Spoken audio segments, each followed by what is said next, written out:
అయ్యో, ఆ జింకను మొత్తం ఒక్కడే తినేస్తున్నాడే.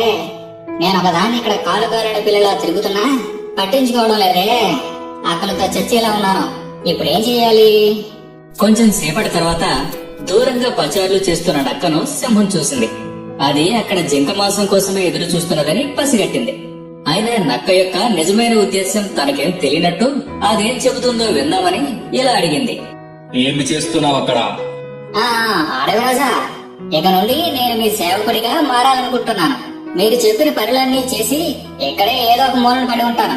దయచేసి నాకు ఈ అవకాశం ఇవ్వండి, కాదనకండి అంటూ బ్రతిమలాడింది నక్క.